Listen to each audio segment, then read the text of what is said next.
Hi everyone, quick update on my 2002 Jetta.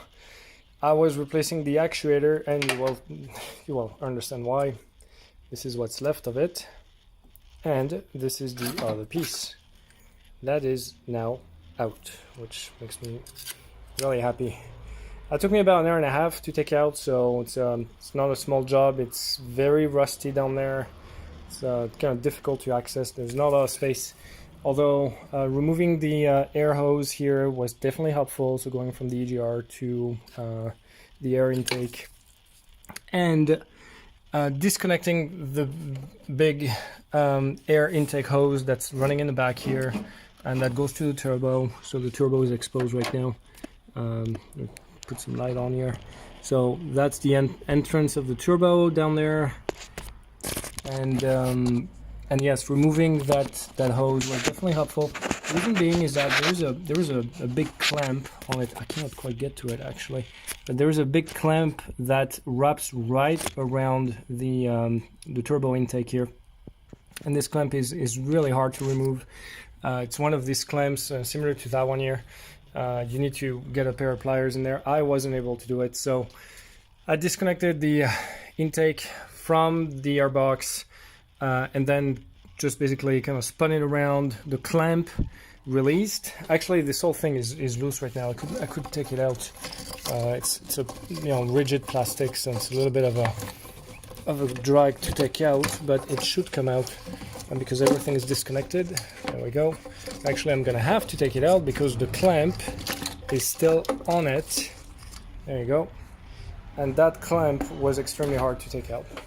So as you can tell, it's kind of rusty, and anyway, so it was difficult to remove, and I wasn't able to remove it, as a matter of fact. So I decided to do it differently. I'm gonna have to spin it around a little bit. It's gonna be much easier to put back on. Now, as you can tell, the actuator has been destroyed literally for quite a while, and my biggest fear is that on the turbo, the actual vanes would not be moving anymore. So I'm gonna take you underneath the car. Give me just one quick second here. There you go. So underneath here is the turbo, as you can probably tell.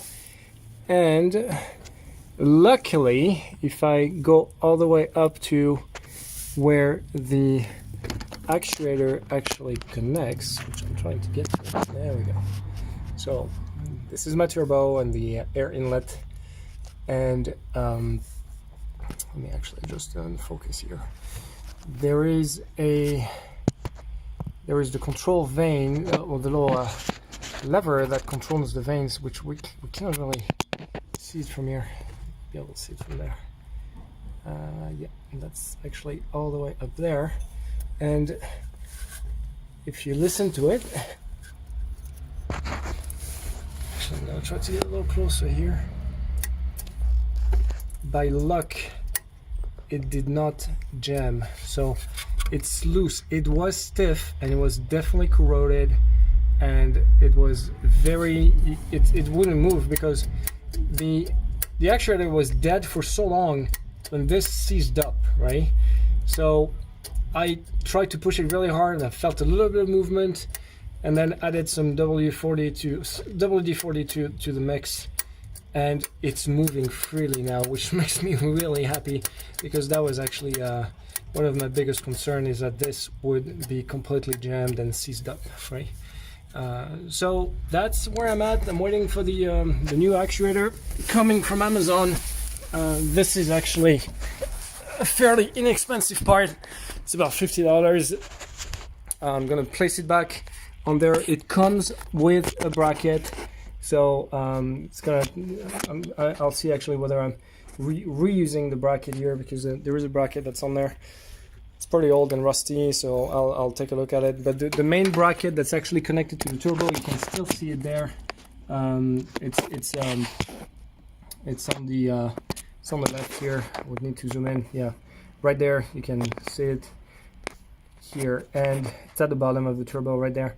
And this bracket is attached with what looks like two little bolts that I think are metric 8 and these are really corroded, so I did not even try to take them out. I'm sorry for the focus here, it's really difficult to zoom, but I would highly suggest you don't even try that, because sometimes these nuts can break. I've completely lost where I am right now. There we go. So this little, you can see one of them actually right there at the top, and it's really hard to take out, so I would not try that. I certainly didn't. It was not worth it. So I'm gonna do a little bit of cleanup down there, make sure nothing gets into the turbo air inlet. That would be a recipe for disaster. Reassemble this and hopefully get a car that doesn't go to limp mode anymore, which is good news. So I'll post another video on this. See you soon.